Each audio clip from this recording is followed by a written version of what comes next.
آج کے اس دور میں بھی جو لوگ حدیث پاک پر نعوذ باللہ اوچھے ہتھکنڈے استعمال کرتے ہوئے لوگوں کو تشکیک پیدا کرنے کی کوشش کرتے ہیں اور طرح طرح کی جو ہے وہ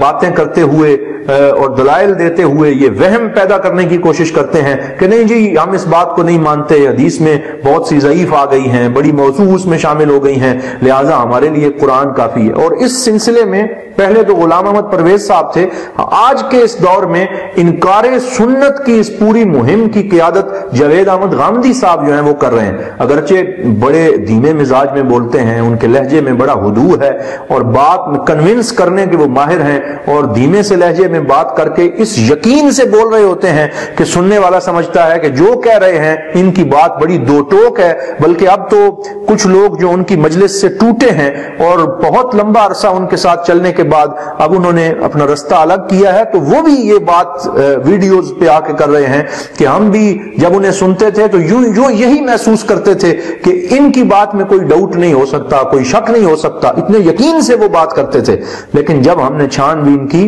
اور تحقیق کی تو پتہ چلا کہ بہت سی باتیں ان کی خلاف واقعہ ہیں۔ اور کیوں خلاف واقعہ نہ ہوں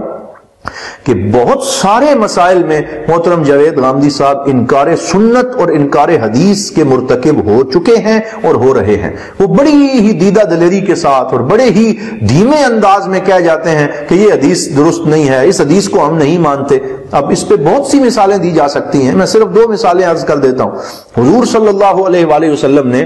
اپنی حیات طیبہ میں صحابہ کرام کو جب آخر الزمان کے احداث سے آگاہ فرمایا،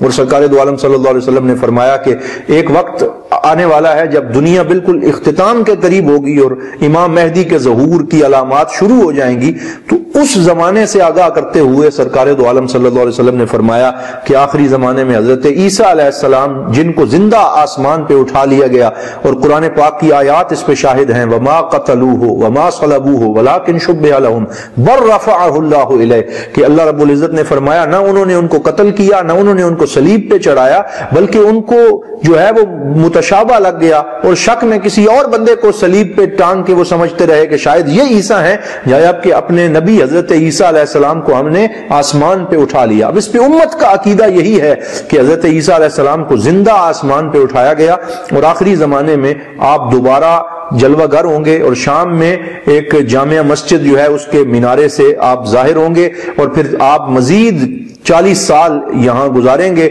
اور ان دنوں کے اندر آپ سرکار دو عالم صلی اللہ علیہ وسلم نے اپنی صحیح احادیث میں فرمایا، جو صحیح بخاری اور صحیح مسلم شریف میں ہے، کہ آپ جو ہے وہ صلیب کو توڑ دیں گے اور عیسائیوں کو پھر سے حضور صلی اللہ تعالی علیہ وسلم کے دین کی طرف لے کے آئیں گے، ان کے عقائد کو درست فرمائیں گے، اور اس طرح دجال کو قتل کر دیں گے، اس کو نیست و نابود کر دیں گے۔ لیکن جاوید غامدی صاحب نے بڑی دیدہ دلیری کے ساتھ اس کے اوپر کلپ ریکارڈ کروائے، گفتگو کی، اور کہا کیونکہ یہ عقیدہ قرآن کے ٹیکسٹ میں موجود نہیں ہے، لہذا میں اس کو تسلیم نہیں کرتا، میں اس کو نہیں مانتا، یہ داخل کر دیا گیا ہے اور یہ حدیث درست نہیں ہے۔ اب یہ اس پہ بہت سے تھیسز لکھے جا چکے ہیں، یہاں دارالعلوم محمدیہ غوثیہ بیرا شریف میں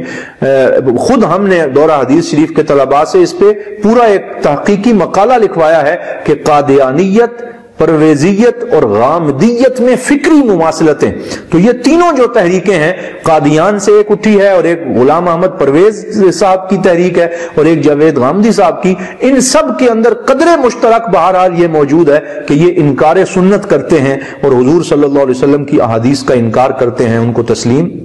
نہیں کرتے۔ اسی طرح بہت سی اور احادیث کا انہوں نے انکار کیا، جو پردے، عورت کے پردے کے معاملات میں کچھ حدیث پاک ہیں ان کا انکار کیا، اور اسی طرح انہوں نے جو یہ آن لائن نماز کے حوالے سے بالکل ایک نیا موقف لے کے آئے، اور پھر جو ایک نیا موقف انہوں نے پیش کیا کہ 15 سال تک کسی بھی بچے کو اسلام پڑھانے کی ضرورت نہیں، بلکہ اس کو جنرل نالج اور ایک جنرل تمام ادیان کی تعلیم دی جائے، اور جب وہ بالغ ہو جائے تو پھر خود وہ اپنے شعور اور اپنے ذہن کے مطابق جو جس دین کو چاہے اور اور اسلام کو خود پڑھ کے اسٹڈی کر کے اگر قبول کرے تو پھر یہ درست ہو سکتا ہے۔ تو اس طرح کی جو باتیں انہوں نے کی ہیں وہ سراسر احادیث پاک کے خلاف ہیں، جہاں حضور نبی رحمت صلی اللہ علیہ وآلہ وسلم واضح طور پہ یہ ارشاد فرما رہے ہیں کہ علموا اولادکم حب نبیکم وحب تلاوت القرآن وحب اہل بیتہ او کما قال، فرمایا جو ہی بچہ پیدا ہو کے ہوش سنبھالنا شروع کرے، تمہاری گود میں کھیل رہا ہو،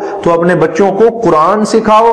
اور اپنے نبی کی محبت سکھاؤ اور اپنے نبی کی اہل بیت اطہار کی محبت سکھاؤ۔ اور اب اس 14ویں 15ویں صدی میں کوئی بندہ آ کے کہے نہیں جناب 15 سال تک آپ بچے کو کوئی دین نہ سکھائیں اور اس کو جنرل جو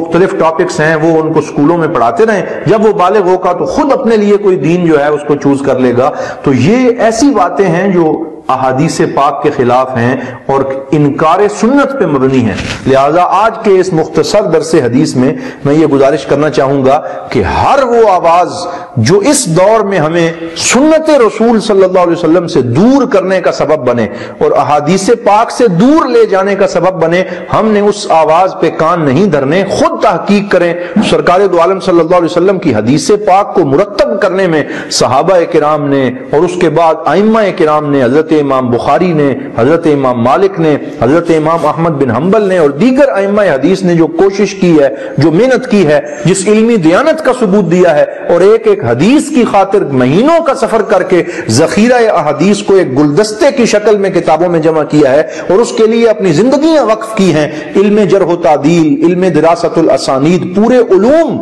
حضور صلی اللہ علیہ وسلم کی احادیث کی تحقیق کے لیے انہوں نے وقف کیے ہیں۔ تو ان تمام ائمہ کرام کی محنت کو جو ہے وہ پس پشت ڈال دینا اور اس کا انکار کر دینا، یہ ایک بندہ مومن کو زیب نہیں دیتا کہ اس طریقے سے وہ اپنے نبی صلی اللہ علیہ وسلم کی احادیث کا انکار کرے۔ تو لہٰذا ہم آج کے اس دور میں بھی غیر متزلزل طور پر اس بات پہ عقیدہ رکھتے ہیں کہ جس طرح قرآن ایک بندہ مومن کے لیے ضروری ہے، اسی طرح حدیث پاک اور سنت مصطفیٰ صلی اللہ علیہ وسلم ضروری ہے، اور سنت مصطفیٰ اور حضور کی احادیث کے بغیر کوئی انسان جادہ مستقیم پر نہیں آ سکتا، صراط مستقیم پہ گامزن نہیں رہ سکتا۔ لہٰذا آئیے سرکار دو عالم صلی اللہ علیہ وسلم کی احادیث سے، حضور کی سیرت سے، سرکار کی سنت سے محبت کیجئے، پیار کیجئے۔ اور اس حدیث پہ میں اپنی گفتگو ختم کرتا ہوں، من احیا سنتی عند فساد امتی فلہ اجر 100 شہید۔ میرے پاک نبی صلی اللہ